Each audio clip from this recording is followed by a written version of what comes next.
River and Sophia soon parted. Sophia waved toward the third floor with a bashful smile. Thanks for everything, Lucy. Let's stop here. Lucille heaved a sigh of relief and brought her equipment downstairs, returning to her parents' side. Victoria was holding Sophia's hand and smiling at her. Dan and I encountered some delays along the way and ended up a little late. I hope you don't mind, Sophia. Of course I don't. You came right on time. We haven't distributed the cake yet. Dan patted his son's shoulder with a proud smile. I'm glad you found the love of your life, River. Since you gave Sophia that necklace, isn't it time you invited her family over? We should start discussing your wedding. Sophia turned bright red, looking at River with love overflowing in her eyes. She then looked at Lucille. I'm okay with anything, but I don't have many friends here. I may ask Lucy to be my bridesmaid. Lucille was busy rubbing her sore hands, so she did not hear what Sophia said. It was only after Victoria nudged her and repeated the request that she understood she raised her head, her expression still calm and even. Sorry, I may be busy from now on. I won't be able to attend the wedding, but I wish you and my brother all the best. Welcome to the family, Sophia. Sophia, Victoria, and Dan's smiles widened. On the other hand, River gave Lucille a dark look, his smile slowly fading. Having completed her long and painful commission, Lucille went straight to her bathroom as soon as she got home. After washing up, she dragged her weary body to her bedroom. The moment she opened her door, before she could even go in, a powerful pair of arms pinned her against the corridor wall. River rained kisses down her neck, still wet from the shower, leaving a trail of red marks in his wake. His sudden assault almost caused Lucille to scream. She pressed her tongue to her throat, swallowing her cry as she tried to dodge his kisses. The more she tried to evade him, however, the harder he kissed her. In the end, he even grabbed her chin. She struggled desperately, the terror in her eyes deepening with the footsteps coming up the stairs. You're crazy, River scoffed, his eyes bloodshot as he whispered into her ear. Yeah, I'm crazy. Go on, why don't you scream? Show everyone our relationship. Show them how you melt under your stepbrother's kisses. The footsteps stopped and then headed back down the stairs. Lucille's heart finally settled back in her chest. She used all her strength to push away his arm, pinning her to the wall, and ducked away from him, her voice still trembling with fear. What the hell is wrong with you? River followed her with his dark gaze. I should be asking you that. Welcome to the family? What the hell was up with that? Lucille paused. She did not get it.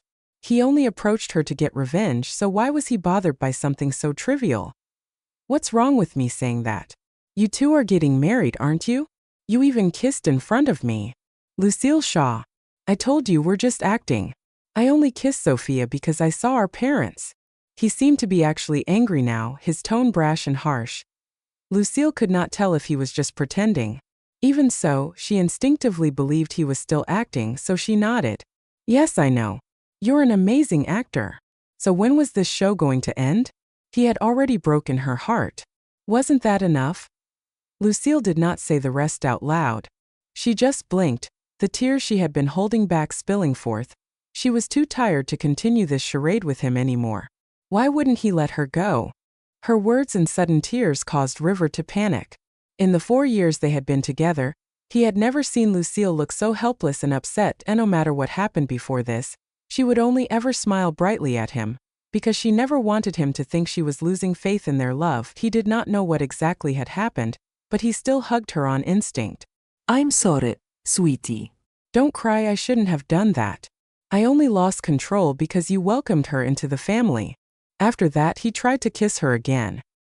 He was even gentler than usual, but Lucille pushed him away again. Period. Even after so long? Yes, probably because I had a fever that day. Worry flashed through River's eyes when he remembered how weak she was during her fever. He stopped pressuring her, instead carrying her into her room tenderly. He turned off the lights and hugged her in bed.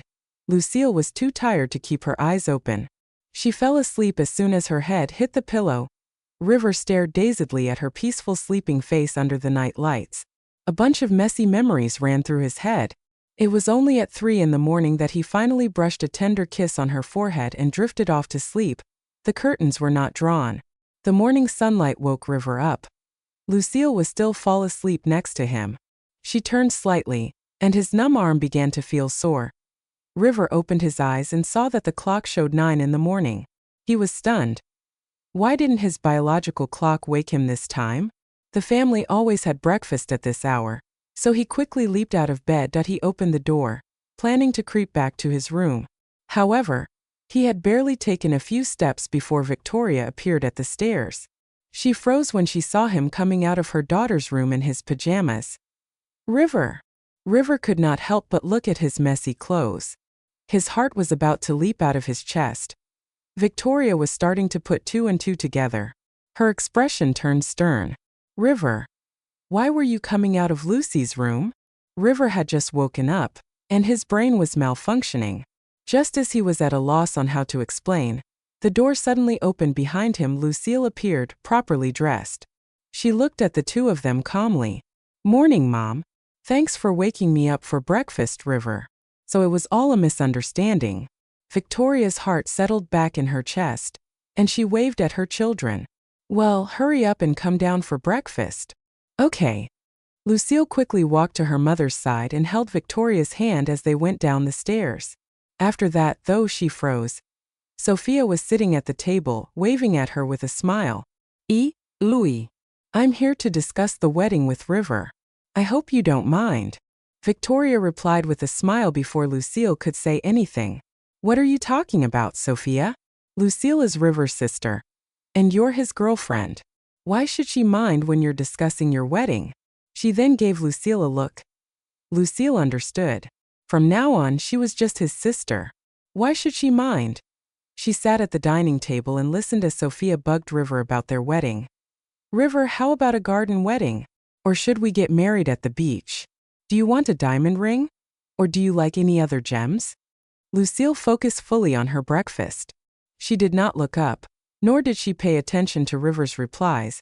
She was about to leave after breakfast when she suddenly received a text on her phone.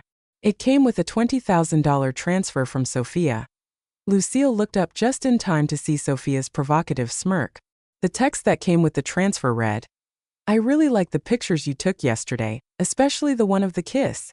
I'll send them to River. I'm sure he'll appreciate your handiwork. Lucille simply replied, received with thanks. She then clicked on her bank app. When she saw the $300,000 in her account, she chuckled softly to herself.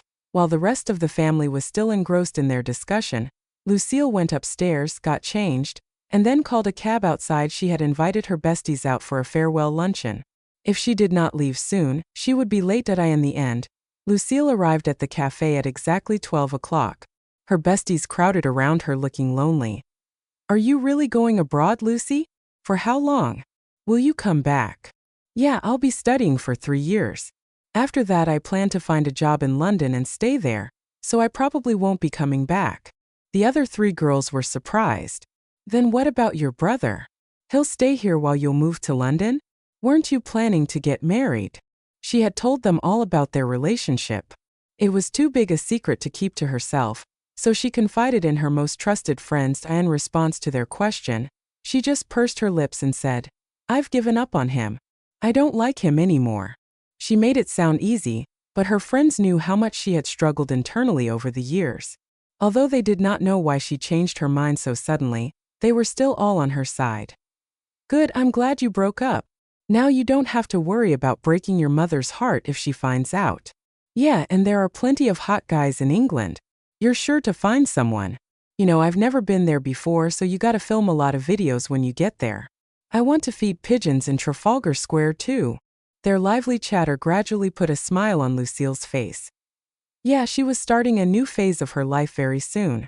Why should she keep worrying over this dark part of her past? River did not come home for the next few days, and Lucille did not care where he went. She spent the rest of her time before her departure with her mother. They went shopping, took photos, and ate the food filled with her childhood memories. Victoria gave her a lot of advice about living alone. Time ticked by peacefully. 5 days before her flight, Victoria went outstation with Dan. Just then, Lucille received a call from her paternal aunt, saying that her father's cemetery was being regazetted for government use. As his next of kin, she and Victoria should take care of it. Dan's family had not been too happy with Victoria since they got married. Lucille did not want to cause her mother any more trouble with the in-laws, so she planned to handle everything on her own. She quickly made some calls and bought an excellent plot in another cemetery.